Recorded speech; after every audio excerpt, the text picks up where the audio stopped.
Welcome to Physics for All YouTube channel. In today's session, I am going to explain you about Fraunhofer diffraction due to double slit. In this double slit concept, we are going to discuss about derivation of conditions for the path difference, phase difference, resultant amplitude of diffraction and interference phenomena due to double slit, resultant intensity due to diffraction and interference, conditions for the minima, condition for the principal maximum, condition for the secondary maxima. These are going to determine in this session. In order to derive all these conditions, just now I discussed it to you. Consider a double slit. In this diagram, A1, B1 is one slit, A2, B2 is the other slit. These two slits are having same width E. E is the width of the first slit as well as the second slit. These two slits are separated by a distance D, and E plus D is the distance between the first slit and the second slit. So after this double slit, we are using a plano double convex lens. Then we are using one screen to collect the diffraction pattern on the screen. These are about the operators required to know about Fraunhofer diffraction due to double slit. Light rays are coming from the monochromatic light source. These rays are inciding on the double slit A1 B1 and A2 B2. After inciding at the slit A1 B1 and A2 B2, some rays are traveling normally towards the lens and they are going to meet at the point P0.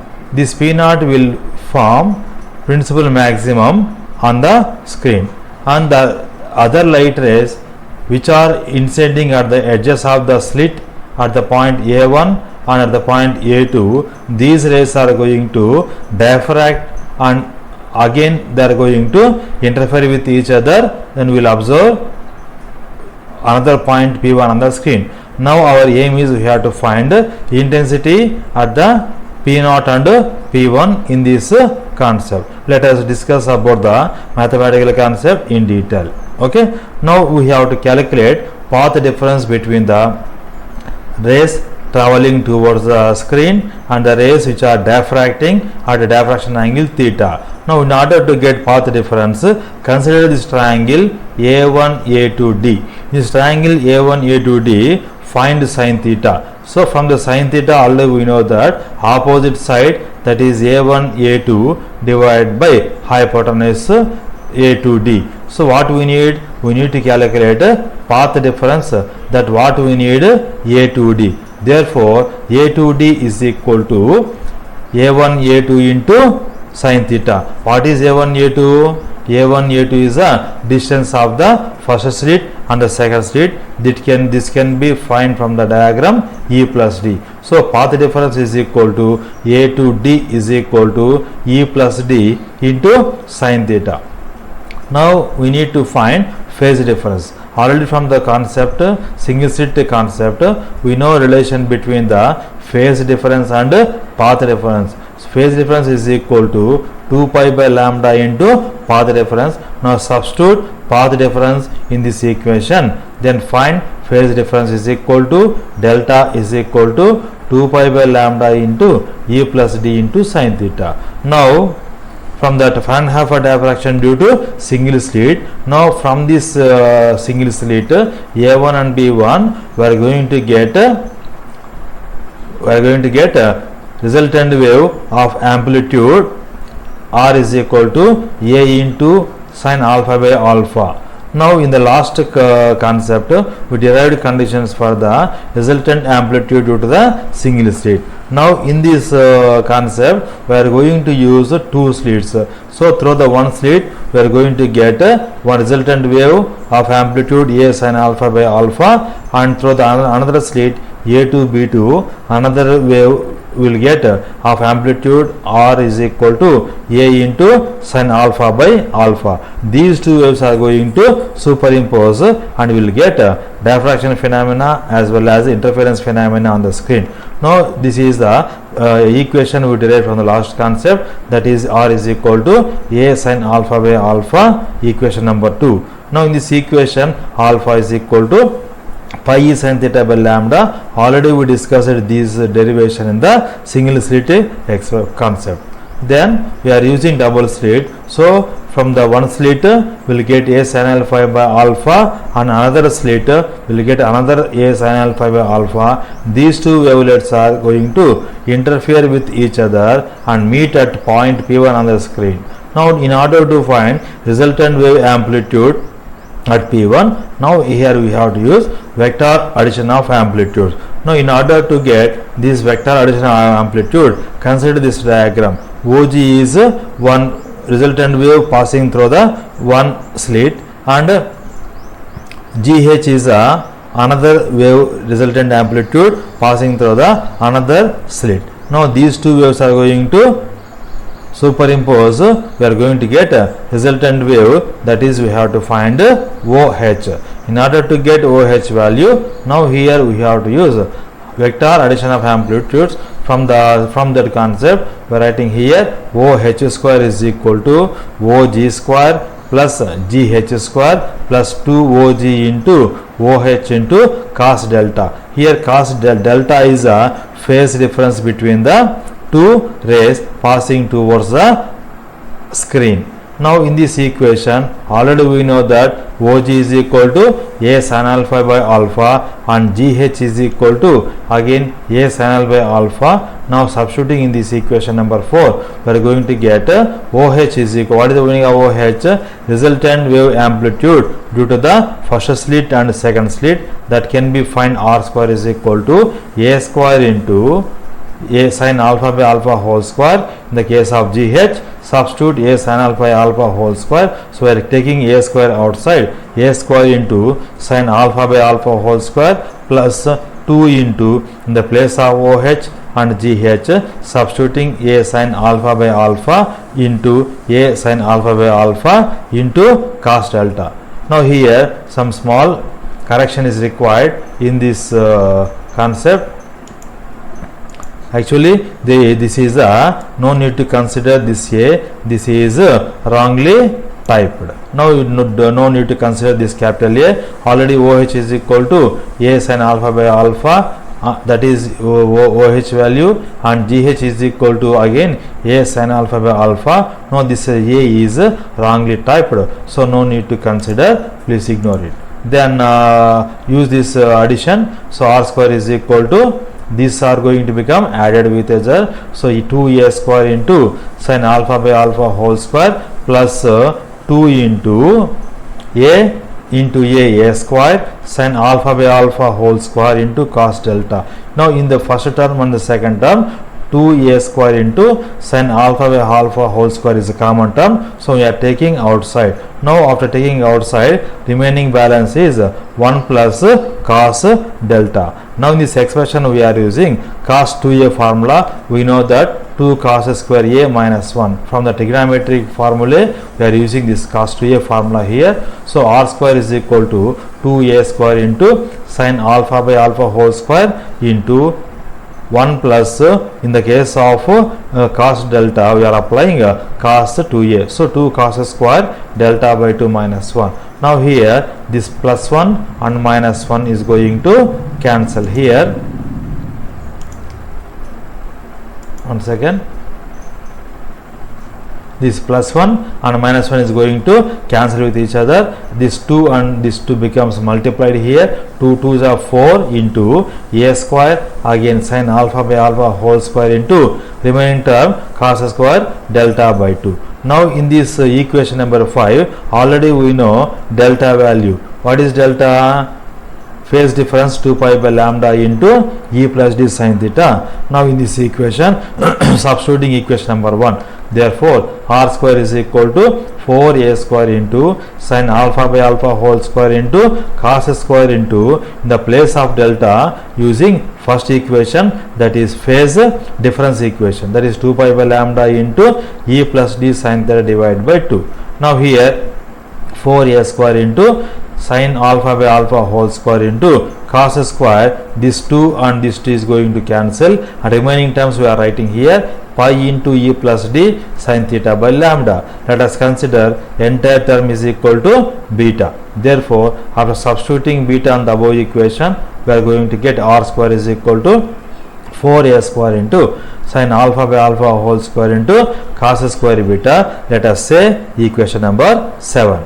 Now in this equation number 7, now here we are writing equation for the wave intensity. Already we know there is a relation between the resultant wave amplitude and intensity, that is equal to I is equal to r square. Now from the previous concept we derived equation for the r square. Now we are going to find resultant wave intensity I is equal to, that is r square is equal to 4a square into sin alpha by alpha whole square into cos square beta. Let us consider equation number 8. Now in this equation number 8, it contains two terms. The first term is a square into sin alpha by alpha whole square is one term, and cos square beta is other term. Now this equation number 8 contains two terms. The first term is a square into sin alpha by alpha whole square represents diffraction due to single slit, whereas cos square beta, this term represents interference due to two wavelets coming from the double slit. Therefore, in the case of Fraunhofer diffraction due to double slit, here the combination of both diffraction and interference, this is important point you have to keep in your mind. Now we have to discuss these two effects individually. Now let us discuss about case 1. What is the meaning of case 1? Diffraction effect. Now in the equation number 7, the first term, that is 4a square into sin alpha by alpha whole square represents diffraction effect. In this diffraction effect, which will give principal maximum at the center of the screen, that is at the point P0. If you can observe the diagram carefully, this is a P0. This P0 is observed on the diagram at the place peak position. This is a principal maximum. Now we are going to get this principal maximum because of diffraction phenomena. Then we need to find alternate minima and secondary maxima with intensity decreased. This already we discussed in the Fraunhofer diffraction due to single slit. Now to know about the condition for the principal maximum, when it is possible theta is equal to 0 is possible only. So when theta is equal to 0, we can get sin alpha is equal to 0. When sin alpha is equal to 0, we can get minima. Now what is alpha here? Sin alpha becomes 0 only in the case of sin plus or minus m pi. Now in both sides remove the sin term, or remaining terms we are writing here alpha is equal to plus or minus m pi. Now using equation, already we know that from equation number 3. What is equation number 3?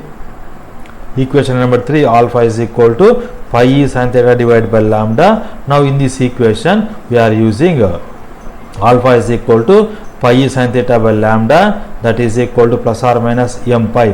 Both sides we are going to cancel, pi going to cancel, and remaining terms e sin theta divided by lambda is equal to plus or minus m, cross multiply here, and finally we are going to get e sin theta is equal to plus or minus m lambda, where m is equal to 0, 1, 2, 3 and so on. This is the condition for the minimum intensity position on both sides of the principal maximum. This is the one condition.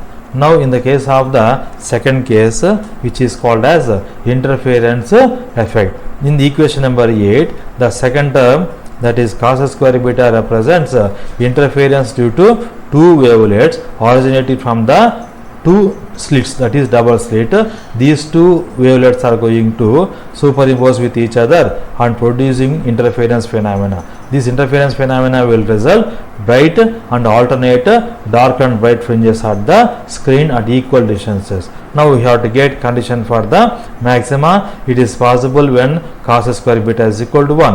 Already we know that cos value has a maximum value when theta is equal to 0. Therefore, cos square beta is equal to cos square plus or minus n pi. Remove cos on both sides. Beta is equal to plus or minus n pi. Already we know from the previous case, beta is equal to, where is beta? In the derivation we used beta. Now what is the meaning of beta? Beta is equal to 1 second. So pi into E plus D sin theta by lambda, that is equation number 6. Now substituting 6th equation here. So beta is equal to pi into E plus D sin theta divided by lambda, that is equal to plus or minus n pi. Cancel both sides, pi is going to cancel, or rewrite the remaining terms. E plus D into sin theta is equal to plus or minus n lambda, equation number 7. This is a condition for the maximum intensity due to the interference effect. The similar way we have to get condition for the minimum intensity due to the interference effect. It will possible when cos square beta is equal to 0. In cos, what is the minimum value? Cos square plus or minus 2n plus 1 pi by 2 is equal to cos square beta. Remove cos on both sides, then beta is equal to plus or minus 2n plus 1 into pi divided by 2. Again substitute beta is equal to pi into E plus D sin theta by lambda in this equation. Both sides pi is going to cancel, and finally E plus D sin theta is equal to 2n plus 1 into lambda by 2. This is about conditions for the minima in the case of interference effect. Now in the case of Fraunhofer diffraction due to double slit, here we are going to observe both diffraction and interference is possible. Now this is this graph represents intensity distribution due to the diffraction and interference effect in the case of Fraunhofer diffraction due to double slit. The first curve represents diffraction effect, second curve represents interference effect, and the third curve represents both diffraction and interference effect. From the first curve, as order increases, intensity is going to decrease. Here we can observe maximum intensity at the point P1. Next intensity is going to decrease, then intensity is going to decrease a little bit more. Like this, as order is going to increase, intensity also is going to decrease. This is due to the diffraction effect. Now coming to the second curve, which represents interference effect. In the case of interference effect, diffraction due to the one slit and other slit, we are going to get two wavelets passing through the one slit and the other slit.